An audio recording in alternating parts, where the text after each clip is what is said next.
የጎሮ ደብረ ምህረት ቅዱስ ገብርኤል ካቴድራል ግንቦት 1991 ዓመተ ምህረት የተመሰረተ ካቴድራል ነው። ካቴድራሉ በገበሬዎች ይዞታ መካከል በመመስረቱ ይዞታውን ለማስከበር 2 አስርት ዓመታትን የተሻገረ ከፍተኛ ተጋድሎ ተደርጓል። ካቴድራሉ የአምልኮ ቦታውን ይዞታ በማስከበር አዲስ ካቴድራል ሰርቶ ባስመረቀ ማግስት የሰንበት ትምህርት ቤት የሰንበቴ ማህበራትና ማህበረ ካህናትን በማቀናጀት የልማት ሥራ እያከናወነ እንደሆነ የካቴድራሉ አስተዳዳሪ መልአከ አርያም ኤፍሬም ጥላውን ያስረዳሉ። ስመጣ የገጠሙ ብዙ አይነት ተግዳሮቶች ነበሩ።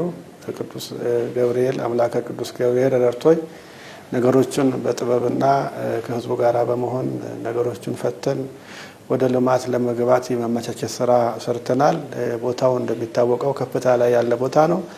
ይህንን የአምልኮቱን ስርዓት የተሻለ ለማድረግ በባለሙያዎች በተጠና ባለሙያዎች አሳትፌ ሰንበት ትምህርት ቤቱን ለቤተ ክርስቲያኑ አለ የሚባሉትን ሊቃውንት ወይም የዚህ ባለሙያ የሆኑ ኢንጂነሮችን በማሰባሰብ ነው ስራውን ልጀምር የቻልኩት።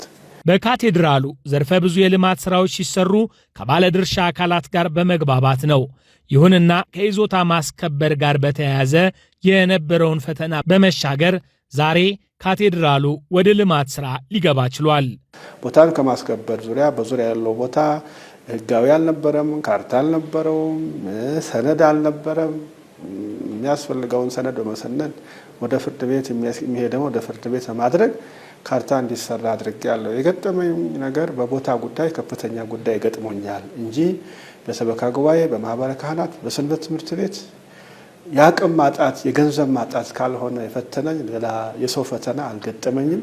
ካቴድራሉ በቅድሚያ ለምዕመናን ምቹ አገልግሎት መስጫ መጠለያዎችን በመስራት በቀጣይም የአጥቢያውን ሰንበቴ ማህበራት በማደራጀት ቤዝመንቱን ለቀብር፣ ግራውንዱ ለመንፈሳዊ አገልግሎትና ለደብሩ ልዩ ልዩ አገልግሎት ሲውል የላይኛው አዳራሽም ለሰንበቴ ማህበራቱና ለካቴድራሉ አገልግሎት የሚሰጡ አዳራሾችን እንዲይዝ ተደርጎ ተገንብቷል።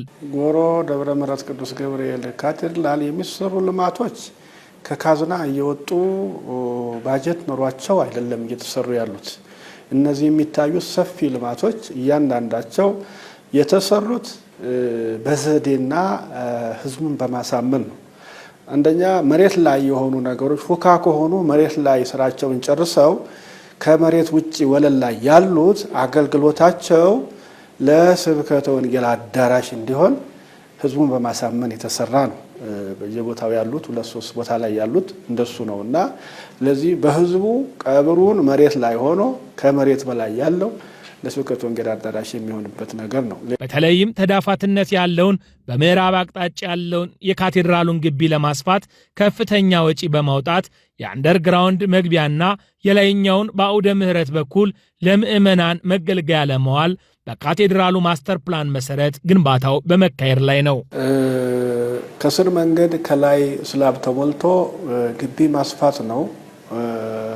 ግቢው ሰፊ ነው የሚሆነው። ስላቡ ከላይ ሲሞላ የትኛውም ቦታ ላይ ያልታሰበ ወደፊት ይሄ ታይቶ ሊታሰብበት የሚገባ ግቢ ጠባብ ቦታ ያላቸው ደብሮች ይሄንን አይተው የተሻለ ስራ መስራት እንደሚገባቸው አንደኛ ለደብራችን ማሳየት፣ ሁለተኛ ደግሞ ለቀጣይ ቤተክርስቲያናችን አንዲት ስለሆነ ለማሳየትና አውደ ምሕረቱን ለማስፋት የተሰራ ነው።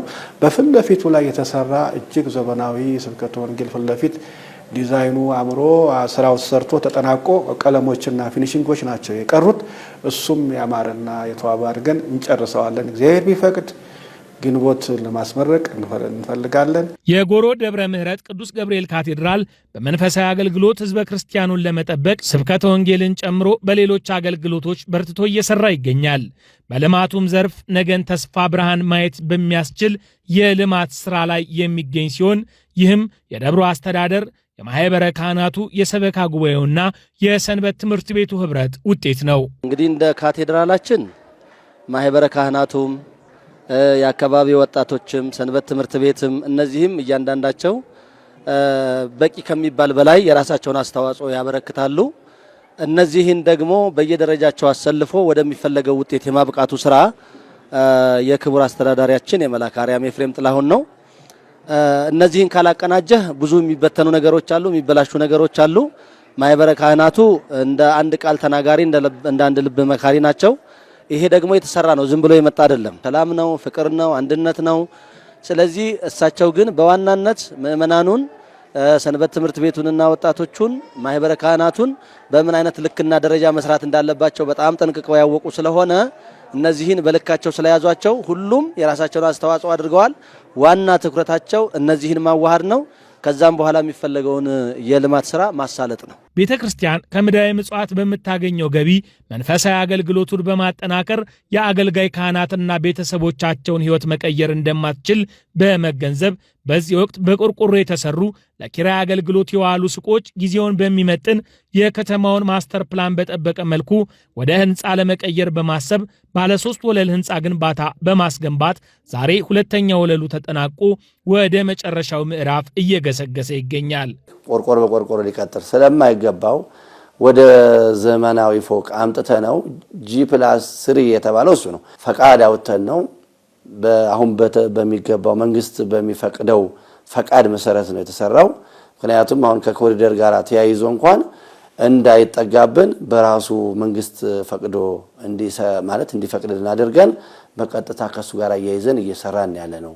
በምስራቅ በኩል ያለው ግራውንድ G+ ህንፃ ለሁለገብ የገቢ ለቤተ ክርስቲያኗ ገቢ ምንጭ እየሰራ ያለው አንደኛ ህዝቡን በማሳመን ኮንትራክተር ማነው በሱቆች አሉ እነሱን አደራጅቶ በገዛ ገንዘባቸው ለረጅም ጊዜ ቤተ ክርስቲያኗ የምከፍላቸው ነገር ግን ቦታውን በመንግስት አልሙ ስላለ ያለንን ቦታ ከተማ በሚመጥነው በዲዛይን በስነ ስርዓት ሰርቶ ለቤተ ክርስቲያኗ ቋሚና ሀብት ማፍራት ስላለብን በዚህ ምክንያት በተከራዮች ገንዘብ ነው እየተሰራ ያለው እንጂ በቤተ ክርስቲያኗ ይሄን ያህል ህንፃ መስራት አትችልም።